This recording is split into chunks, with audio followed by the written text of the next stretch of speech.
जय हिंद दोस्तों। यदि आप कंप्यूटर ऑपरेटर, जेओए, आईटी या फिर अन्य किसी एग्जाम की तैयारी कर रहे हैं तो ये कंप्यूटर प्रश्न, ये वीडियो आपके लिए बहुत महत्वपूर्ण होने जा रही है। तो चलिए दोस्तों शुरू करते हैं। प्रश्न संख्या 1, ए कंप्यूटर कंसिस्ट ऑफ। दोस्तों आपको बताना है एक कंप्यूटर बना होता है। Option A central processing unit, option B memory, input और आउटपुट यूनिट, या फिर ऑप्शन डी इन सभी से। दोस्तों यदि हम एक कंप्यूटर की बात करें तो उसमें सीपीयू सेंट्रल प्रोसेसिंग यूनिट बिल्कुल होता है, मेमोरी भी होती है, इनपुट और आउटपुट यूनिट ये भी होते हैं। तो ऑप्शन डी इसका बिल्कुल करेक्ट हो जाएगा दोस्तों। इन सभी से मिलकर बना होता है आपका कंप्यूटर। प्रश्न संख्या 2, एबकस कुड परफॉर्म। दोस्तों जो ये एबकस है फर्स्ट कैलकुलेटिंग डिवाइस जिसका निर्माण चाइना द्वारा किया गया। दोस्तों प्रश्न बहुत महत्वपूर्ण है, अक्सर एग्जाम में पूछा जाता है कि एबकस का निर्माण कहां पर हुआ, किस कंट्री द्वारा किया गया। तो चीन उसका बिल्कुल करेक्ट हो जाएगा। मैंने पिछली वीडियो में इसे कवर भी किया है। इस क्वेश्चन पूछ रहा है एबकस निष्पादित कर सकता है योग, घटाना, गुणा, मल्टीप्लिकेशन, या फिर दोस्तों ऑप्शन डी ए और बी दोनों। तो दोस्तों ऑप्शन डी इसका बिल्कुल करेक्ट हो जाएगा। जो ये एबकस है एडिशन और सब्सट्रैक्शन ही कर सकता था। दोस्तों एबकस है फर्स्ट कैलकुलेटिंग डिवाइस। आपको कमेंट सेक्शन में बताना है first real mechanical calculating device का नाम। The first fully electronic computer in the world was. दोस्तों प्रश्न पूछ रहा है first electronic computer. Option A एन1, ईडीवीएसी, यूनिवेक, या फिर ऑप्शन डी मार्क 1। तो दोस्तों फर्स्ट जो आपका इलेक्ट्रॉनिक कंप्यूटर था वो था दोस्तों आपका एन1। ऑप्शन ए इसका बिल्कुल करेक्ट हो जाएगा। फ्रेंड्स आपको कमेंट सेक्शन में बतानी है इस एन1 की full form of ENIAC। Which of the following is the smallest computer. दोस्तों निम्न में से सबसे छोटा कौन सा कंप्यूटर है। ऑप्शन ए डेस्कटॉप, वर्कस्टेशन, लैपटॉप, या फिर नोटबुक। तो दोस्तों ऑप्शन डी इसका करेक्ट हो जाएगा। नोटबुक बहुत ही महत्वपूर्ण प्रश्न है दोस्तों, हजारों बार सैकड़ों बार एग्जाम में पूछा जा चुका है। परम is an example of. Option A PC personal computer का, पीडीए लैपटॉप, या फिर दोस्तों ऑप्शन डी सुपर कंप्यूटर का।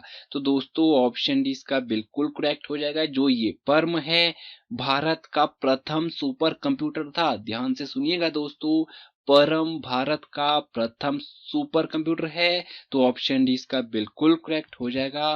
परम जो रिलेटेड है वो सुपर कंप्यूटर से संबंध रखता है। The CPU is an example of. दोस्तों आपको बताना है निम्न में से सीपीयू किसका उदाहरण है। Option A peripheral, program, hardware, या फिर ऑप्शन डी आउटपुट यूनिट का। दोस्तों यदि मैं पेरिफेरल की बात करूं तो दोस्तों ये जो पेरिफेरल होते हैं ये वो डिवाइस होते हैं, ये वो हार्डवेयर मटेरियल होता है जो आपके मदरबोर्ड से कनेक्ट रहता है परंतु आपके कंप्यूटर का मेन पार्ट नहीं होता। अर्थात इन डिवाइसेस के बगैर भी आपका कंप्यूटर चल सकता है। उदाहरण के लिए प्रिंटर। यदि मैं बात करूं प्रिंटर की, आपके कंप्यूटर में यदि प्रिंटर कनेक्ट नहीं होगा तो कंप्यूटर चल पड़ेगा। स्कैनर भी पेरिफेरल डिवाइस का उदाहरण है। वो इनपुट आउटपुट डिवाइस हो सकते हैं। इनपुट आउटपुट के चक्कर में मत पड़िएगा दोस्तों। जो पेरिफेरल डिवाइस है इनपुट भी हो सकते हैं आउटपुट भी हो सकते हैं। डिवाइस वो होते हैं जो आपके मदरबोर्ड से जुड़ जाते हैं। कंप्यूटर का जो मदरबोर्ड होता है दोस्तों उससे जुड़ते हैं, परंतु वो आपके कंप्यूटर का मेन पार्ट नहीं होते। उनके बिना भी आपका कंप्यूटर चल सकता है। तो दोस्तों ये है मोटे तौर पर पेरिफेरल की डेफिनेशन। प्रोग्राम से तो आप परिचित ही होते होंगे। जो भी कोडिंग्स लिखी जाती है जिसके बिहाफ पर आपका सिस्टम के जो सॉफ्टवेयर होते हैं वो काम करते हैं, प्रोग्राम कहलाते हैं। हार्डवेयर मटेरियल वो मटेरियल होता है जिसको आप फील कर सकते हैं, छू सकते हैं, देख सकते हैं। एंड आउटपुट यूनिट वो डिवाइसेस होते हैं जिससे आपको इंफॉर्मेशन रिजल्ट प्राप्त होता है। आपका जैसे स्पीकर हो गए, प्रिंटर हो गए, ये आपके आउटपुट यूनिट होते हैं। दोस्तों हमसे पूछ रहा है CPU is an example of, तो दोस्तों सीपीयू आपका एक हार्डवेयर का उदाहरण है। The device which is allotted to initiate data transfer on the bus at any time is called, device जो किसी भी समय बस पर डेटा अंतरण के प्रारंभ की अनुमति देता है कहलाता है। दोस्तों जो यहाँ ये बस है, ये सड़क पर चलने वाली बस की बात नहीं हो रही है दोस्तों। आपकी जो सीपीयू में यूएसबी की मैं बात करता हूँ दोस्तों, यूनिवर्सल सीरियल बस, तो दोस्तों ये वाली बस की बात हो रही है दोस्तों। डिवाइस जो किसी भी समय बस डाटा अंतरण के प्रारंभन की अनुमति देता है कहलाता है ऑप्शन ए बस मास्टर, इसका बिल्कुल करेक्ट हो जाएगा। Speed of processor is measured in, दोस्तों आपको बताना है प्रोसेसर की स्पीड किसमें मापी जाती है। जो ये प्रोसेसर होता है ब्रेन ऑफ कंप्यूटर, इसे बोला जाता है दोस्तों ब्रेन ऑफ कंप्यूटर। सीपीयू को भी बोला जाता है। मेनली यदि एक्यूरेट बात आए तो दोस्तों प्रोसेसर ही है ब्रेन ऑफ कंप्यूटर, क्योंकि जो आपका ये प्रोसेसर होता है ये सीपीयू में लगा होता है, इसलिए हम सीपीयू को भी ब्रेन ऑफ कंप्यूटर बोल सकते हैं। लेकिन यदि परिशुद्धता की बात आए, एक्चुअल बात आए, तो ब्रेन ऑफ कंप्यूटर होता है प्रोसेसर। तो इसकी जो स्पीड होती है वो किस में मापी जाती है? ऑप्शन ए बिट में, ऑप्शन बी बाइट में, हर्ट्ज में, या फिर टेराबाइट में। तो दोस्तों ऑप्शन सी इसका बिल्कुल करेक्ट हो जाएगा। हर्ट्ज में मापी जाती है आपके प्रोसेसर की स्पीड। मेगा हर्ट्ज हो सकती है, गीगा हर्ट्ज हो सकती है, इस तरह से आपके जो प्रोसेसर की स्पीड होती है वो मापी जाती है। आपने देखा होगा आपका जो मोबाइल फोन होता है बोलते हैं 2.5 गीगाहर्ट्ज या फिर 2.5 मेगाहर्ट्ज का प्रोसेसर लगा हुआ है इसमें। The number of function keys in keyboard is, दोस्तों बहुत ही सिंपल और बहुत ही महत्वपूर्ण प्रश्न है कि कीबोर्ड में फंक्शन कुंजियों की संख्या होती है। तो ऑप्शन है इसका बिल्कुल करेक्ट हो जाएगा। 12 होती है आपके कीबोर्ड में फंक्शन कीज, F1 F2 से लेकर के F12 तक दोस्तों ये आपकी फंक्शन कीज होती हैं। और इन फंक्शन कीज का प्रत्येक फंक्शन कीज का स्पेसिफिक कार्य होता है। और ये बहुत ही महत्वपूर्ण प्रश्न बनते हैं दोस्तों किसी भी एग्जाम के लिए। Which of the following is a point and draw device? Option A mouse, option B keyboard, CD ROM, या फिर ऑप्शन डी स्कैनर। तो दोस्तों पॉइंट एंड ड्रॉ डिवाइस है माउस, ऑप्शन ए इसका बिल्कुल करेक्ट हो जाएगा। Joystick allows the movements with, option A 90 degree angle, 180 degree, 360 degree, या फिर ऑप्शन डी 45 डिग्री। तो दोस्तों ऑप्शन सी इसका बिल्कुल करेक्ट हो जाएगा। 360 डिग्री, 360 डिग्री का कोण में मूवमेंट की अनुमति देता है आपका joystick. For sound recording what is necessary, दोस्तों आपको बताना है निम्न में से ध्वनि रिकॉर्डिंग के लिए आवश्यक है। Option A microphone, option B speaker, talker, या फिर ऑप्शन डी माउस। तो दोस्तों ऑप्शन ए इसका बिल्कुल करेक्ट हो जाएगा। CRT इज आ, दोस्तों आपको बताना है CRT है एक खोखली नली, निर्वात नली, वैक्यूम ट्यूब, लॉन्ग ट्यूब, या फिर दोस्तों ऑप्शन डी राउंड ट्यूब। तो दोस्तों ऑप्शन बी इसका बिल्कुल करेक्ट हो जाएगा। CRT is a vacuum tube. Comment section में आपको इस CRT की फुल फॉर्म बतानी है। तो दोस्तों हम शुरू करते हैं प्रश्न संख्या 15। ए प्लॉटर इज आ, दोस्तों आपको बताना है निम्न में से प्लॉटर क्या है? Input device, option B output device, option C both A and B, या फिर ऑप्शन डी स्टोरेज डिवाइस।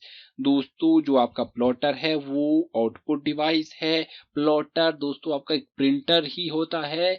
बड़े बड़े आपने होर्डिंग्स दिखे होंगे, जो बड़े बड़े बैनर लगे होते हैं वो इन प्लॉटर के थ्रू प्रिंट किए जाते हैं। तो आपका जो प्रिंटर होता है वो आउटपुट डिवाइस होता है। क्योंकि आपका प्लॉटर भी प्रिंटर ही है तो इसलिए प्लॉटर आपका आउटपुट डिवाइस होगा। विच of the following is the fastest port of data transfer? बहुत ही महत्वपूर्ण प्रश्न है दोस्तों, very very most important question, बहुत बार एग्जाम में आ चुका है।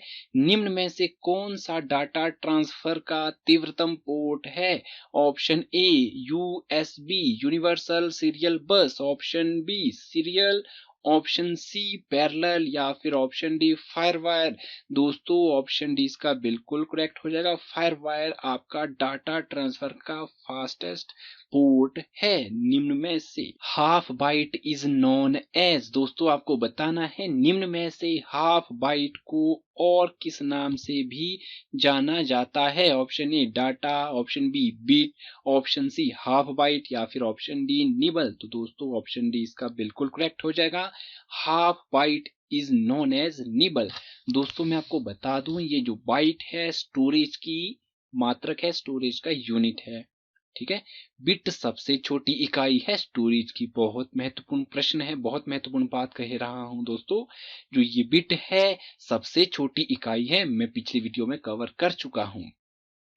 एक बिट को, ठीक है दोस्तों, एक बिट ये हुई सबसे छोटी इकाई किसकी? स्टोरेज की। 4 बिट, यदि मैं 4 बिट की बात करूं, ठीक है दोस्तों, 4 बिट की बात करूं तो उसको मिलाकर बनता है आपका निबल, ठीक है।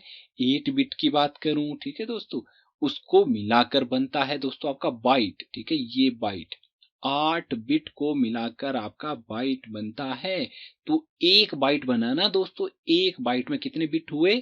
8 बिट। यदि आधे की बात करें तो कितने होंगे दोस्तों? 4 बिट, ठीक है। तो 4 बिट और क्या होता है? निबल ही तो होता है। तो इसलिए दोस्तों half byte is also known as nibble. ध्यान से सुनिएगा दोस्तों, एक बिट सबसे छोटी इकाई, 4 बिट बन गया निबल, ठीक है दोस्तों, 4 बिट आपका निबल बन गया। 8 बिट से आपका बाइट बन गया, ठीक है। 8 यदि मैं बिट की बात करूं तो बाइट बन गया, ठीक है दोस्तों। 8 का आधा क्या होगा दोस्तों? 4 बिट। 8 बिट का आधा 4 बिट, तो 4 बिट क्या होता है दोस्तों? निबल ही तो होता है। तो इसलिए half byte is also known as nibble. RAM is also called, दोस्तों रैम को यह भी कह सकते हैं। Option A volatile memory, option B non volatile memory, option C virtual memory, या फिर option D both A and B. दोस्तों आपकी जो रैम होती है रैंडम एक्सेस मेमोरी, बहुत ही महत्वपूर्ण प्रश्न है दोस्तों ये भी। रैम की full form random access memory होती है, रैम की फुल फॉर्म। तो ये है दोस्तों वॉलेटाइल मेमोरी, इसे वॉलेटाइल मेमोरी भी बोला जाता है। दो तरह की ये मेमोरी होती है, रैम एंड रोम। एक वॉलेटाइल मेमोरी होती है तो दूसरी होती है नॉन वॉलेटाइल मेमोरी। रोम आपकी नॉन वॉलेटाइल हो गई, और यदि हम बात करें रैम की तो ये आपकी वॉलेटाइल मेमोरी होती है।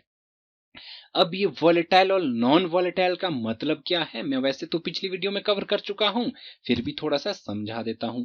जो दोस्तों ये रैम होती है आपका, ये है एक प्रोसेसर, ठीक है दोस्तों। आप इस प्रोसेसर में काम कर रहे हैं, कुछ भी टाइप कर रहे हैं, एबीसी, कोई भी डाटा, कोई भी लेटर आप टाइप कर रहे हैं। तो आपने कभी ऐसा किया कि एक लेटर टाइप किया फिर उसको सेव करेंगे, फिर दूसरा लेटर टाइप किया फिर उसको सेव करेंगे? नहीं ना। एक टेक्स्ट टाइप किया फिर सेव करेंगे, ऐसा तो कभी नहीं होता दोस्तों। आपने टेक्स्ट टाइप किया, पूरा लेटर टाइप किया, लेकिन आपने अभी तक डाटा सेव नहीं किया, फिर भी आपके कंप्यूटर में, आपके मॉनिटर स्क्रीन में वो दिखाई दे रहा है। तो इसका मतलब कहीं ना कहीं वो टेक्स्ट, वो लेटर, वो पैराग्राफ स्टोर हो रहा है। तो जहां वो स्टोर हो रहा है वो है दोस्तों रैम, रैंडम एक्सेस मेमोरी, ठीक है दोस्तों। जब तो आप उसे सेव कर देते हैं तो गया वो हार्ड डिस्क में, उसके बाद वो परमानेंटली सेव हो गया जब तक आप उसको डिलीट नहीं करते। लेकिन अभी आप काम कर रहे हैं उसमें, तो अभी वो परमानेंटली सेव नहीं है, वो कहाँ है? रैम में। जैसे ही आपके कंप्यूटर की, आपके लैपटॉप की पावर सप्लाई ऑफ हो जाती है तो वो जो डाटा है, वो जो टेक्स्ट आपने टाइप कर रखा है, वो हो जाता है खत्म, वो हो जाता है इरेज। तो पावर सप्लाई के खत्म होते ही यदि आपका डाटा समाप्त हो जाता है तो वो मेमोरी कहलाती है वॉलेटाइल मेमोरी, तो वो है आपकी रैम, जिसमें पावर जाते ही आपका डाटा खत्म हो जाता है। नॉन वॉलेटाइल मेमोरी की बात करूं तो दोस्तों वो है आपकी रोम, ROM, रीड ओनली मेमोरी। ठीक है दोस्तों, इसमें जो डाटा स्टोर होता है वो आपका परमानेंटली स्टोर होता है। लाइट चली जाए, लाइट रहे, फिर भी कोई फर्क नहीं पड़ता। रोम में जो डाटा स्टोर रहता है वो परमानेंटली स्टोर रहता है। तो इसलिए जो रोम होती है वो नॉन वॉलेटाइल मेमोरी होती है। पावर सप्लाई से इसका डाटा समाप्त नहीं होता। तो दोस्तों ये थी रैम एंड रोम के बारे में थोड़ी थोड़ी जानकारी। तो चलिए अगले प्रश्न की ओर चल पड़ते हैं। Which of the following is programmed semiconductor memory, तो ऑप्शन से इसका बिल्कुल करेक्ट हो जाएगा EPROM, electronically programmed read only memory full form है इसकी, electronically programmed read only memory. What does a decimal number represent, दोस्तों आपको बताना है दशमलव अंक क्या निरूपित करता है। ऑप्शन ए गुणवत्ता, क्वांटिटी, ऑप्शन सी पोजीशन स्थिति, या फिर ऑप्शन डी ऑक्टल सिस्टम। तो दोस्तों ऑप्शन बी इसका बिल्कुल करेक्ट हो जाएगा, क्वांटिटी मात्रा। तो दोस्तों ये थे आज की वीडियो के प्रश्न। इसी तरह की टॉपिक्स आगे पाने के लिए चैनल को सब्सक्राइब करना ना भूलें। मुझे दीजिए इजाजत, बाय बाय, टेक केयर।